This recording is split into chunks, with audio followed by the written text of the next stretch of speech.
नमस्कार दोस्तों। पिछले दिनों चाइना ने अपने सबसे खास फ्लैंकर जेट J-16 को 10 से ज्यादा एयर टू एयर मिसाइल्स के साथ दिखाया था। ये कौन कौन सी मिसाइल्स हैं, इनकी खासियतें क्या हैं, कितना खास है J-16 जेट जिसे चाइनीज एयरफोर्स फ्लॉलेस फ्लैंकर कहती है, कैसे चाइना ने रूस का इस्तेमाल करके इतनी बड़ी एयरफोर्स तैयार कर ली, ये सारी डिटेल्स जानेंगे इस वीडियो में।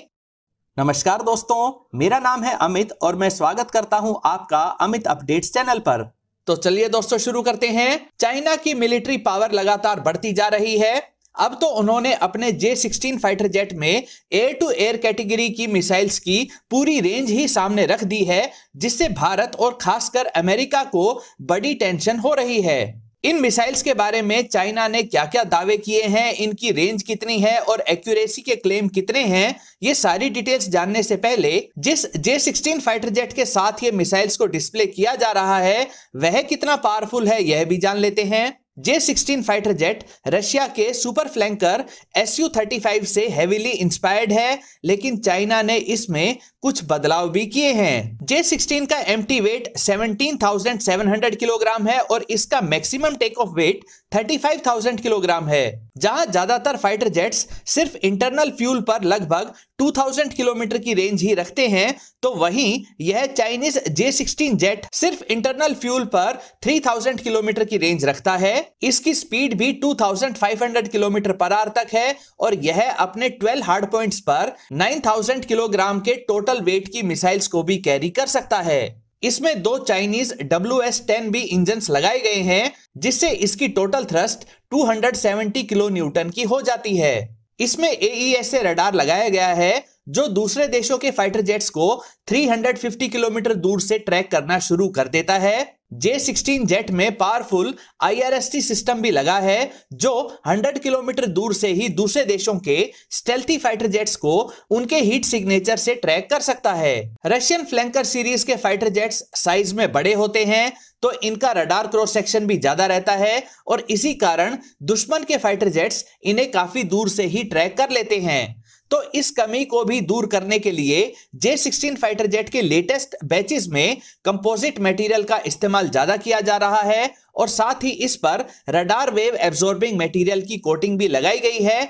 जिससे इसका रडार क्रॉस सेक्शन भी काफी कम हो गया है। J-16 जेट में मॉडर्न लार्ज टच स्क्रीन्स वाला कॉकपिट लगाया गया है। साथ ही पायलट को लेटेस्ट हेलमेट माउंटेड डिस्प्ले की फैसिलिटी मिलने की वजह से J-16 जेट का पायलट ज्यादा अच्छी सिचुएशनल अवेयरनेस रख पाता है। इसी J-16 का एक खास वेरिएंट है J-16D जो अमेरिकी E-18 ग्रोवलर की तरह के रोल को पूरा करता है। इसमें एक्सटर्नल पाइलोन पर अलग अलग फ्रीक्वेंसी के पावरफुल जैमर्स लगाए गए हैं। इससे J-16 फाइटर जेट्स दूसरे देशों के उन इलाकों में भी जा सकता है जहां अच्छे एयर डिफेंस सिस्टम्स की कवरेज होती है। इस तरह का J-16D जेट आगे उड़ते हुए उन एयर डिफेंस सिस्टम्स की रडार वेव्स को जैम कर देता है ताकि पीछे आ रहे दूसरे नॉर्मल J-16 जेट्स वहां पर मिसाइल्स गिरा सकें और सेफली वापस जा सकें। इसी ट्विन सीट J-16 जेट का एक और वेरिएंट भी बनाया जा रहा है। इसमें पीछे बैठने वाले पायलट की जगह पर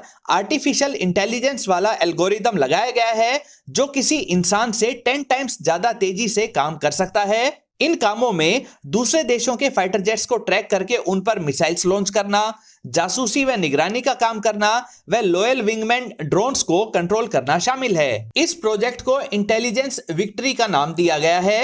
चाइनीज एयरफोर्स इस फ्लैंकर सीरीज के J-16 जेट से इतनी खुश और संतुष्ट है कि इसे फ्लॉलेस कहा जाता है, यानी इसमें अब कोई कमी मौजूद नहीं है। इसी J-16 जेट को अमेरिकी जासूसी व निगरानी जेट्स को साउथ चाइना सी में परेशान करने के लिए भेजा जाता है। दोस्तों अब जानते हैं उन special air to air missiles के बारे में जिन्हें J-16 फाइटर जेट के साथ दिखाया गया है। इनमें सबसे खास और पहली बार दिखाई गई मिसाइल है PL-21। यह मिसाइल मिटियोर मिसाइल की तरह रैमजेट इंजन से पावर्ड है और पूरे वर्ल्ड में इससे ज्यादा रेंज की एयर टू एयर मिसाइल किसी देश के पास नहीं है। यह दूसरे देश के फाइटर जेट्स, जासूसी जेट्स और अवाक्स जेट्स को 350 से लेकर 400 किलोमीटर की रेंज में अपना टारगेट बना सकती है।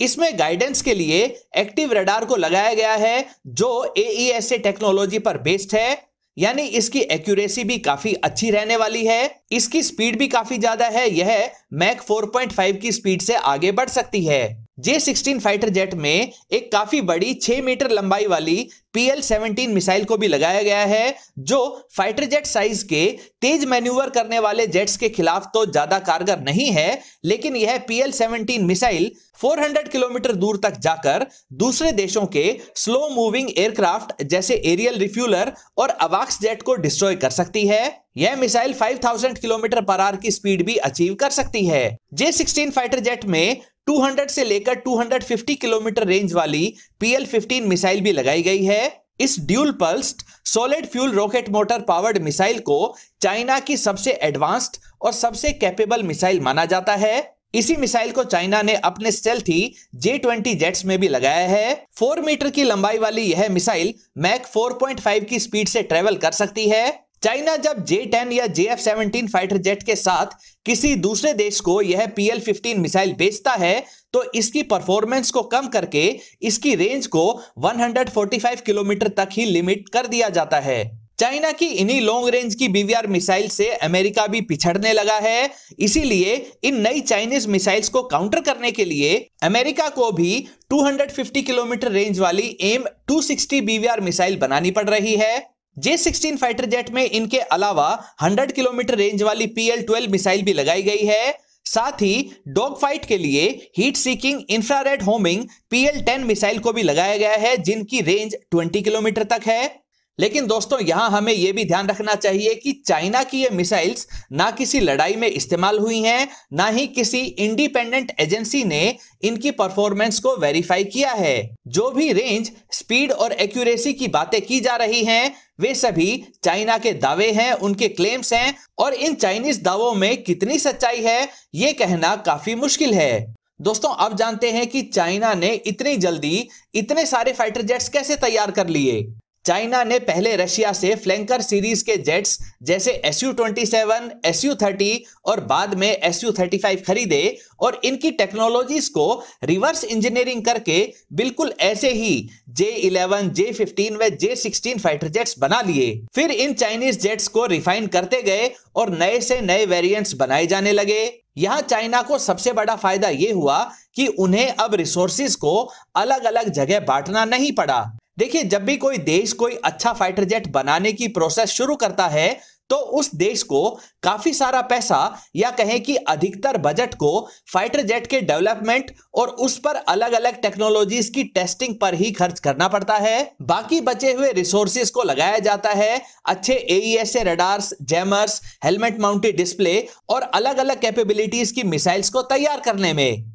यहां चाइना ने बने बनाए और कई वर्षों की टेस्टिंग से रिफाइंड हो चुके रशियन जेट्स को कॉपी करके नए फाइटर जेट के डेवलपमेंट का सारा खर्चा बचा लिया और ये सारा पैसा, ये सारा बजट, सारे रिसोर्सेज लगाए गए रडार्स, जैमर्स और मिसाइल्स के डेवलपमेंट में। इससे चाइना के फाइटर जेट्स ओरिजिनल डिजाइन वाले रशियन फ्लैंकर सीरीज के फाइटर जेट से भी ज्यादा एडवांस्ड और पावरफुल बन गए। जहां ज्यादातर रशियन फाइटर जेट्स में अभी भी पैसिव इलेक्ट्रॉनिक स्कैंड एरे यानी पीसा रडार्स लगे हुए हैं, तो वहीं अब ज्यादातर चाइनीज फाइटर जेट्स में खासतौर पर जो पिछले 4 से 5 वर्षों में बनाए गए हैं, उन सब में एक्टिव इलेक्ट्रॉनिकली स्कैंड एरे यानी AESA रडार्स लगाए गए हैं। ये रडार्स कहीं ज्यादा सुपीरियर होते हैं, जल्दी से जैम नहीं होते हैं और इनकी एक्यूरेसी काफी अच्छी होती है। इसी तरह से चाइना ने रशिया से ज्यादा कैपेबल, ज्यादा रेंज वाला infrared search and track system भी तैयार कर लिया। PL सीरीज की अलग अलग एयर टू एयर मिसाइल्स भी तैयार कर ली। दोस्तों आपकी राय में भारत को भी रशिया से लिए फ्लैंकर सीरीज के सुखोई 30 MKI के नए वेरिएंट्स बना लेने चाहिए थे या नहीं? साथ ही क्या चाइनीज मिसाइल्स की 400 किलोमीटर की रेंज भरोसे लायक है या नहीं? अपनी राय कमेंट सेक्शन में जरूर लिखें। दोस्तों उम्मीद करता हूं ये वीडियो आपको पसंद आई होगी। अगर ये वीडियो आपको अच्छी लगे तो इसे लाइक करिए, दोस्तों के साथ शेयर करिए और चैनल को सब्सक्राइब करना ना भूलें।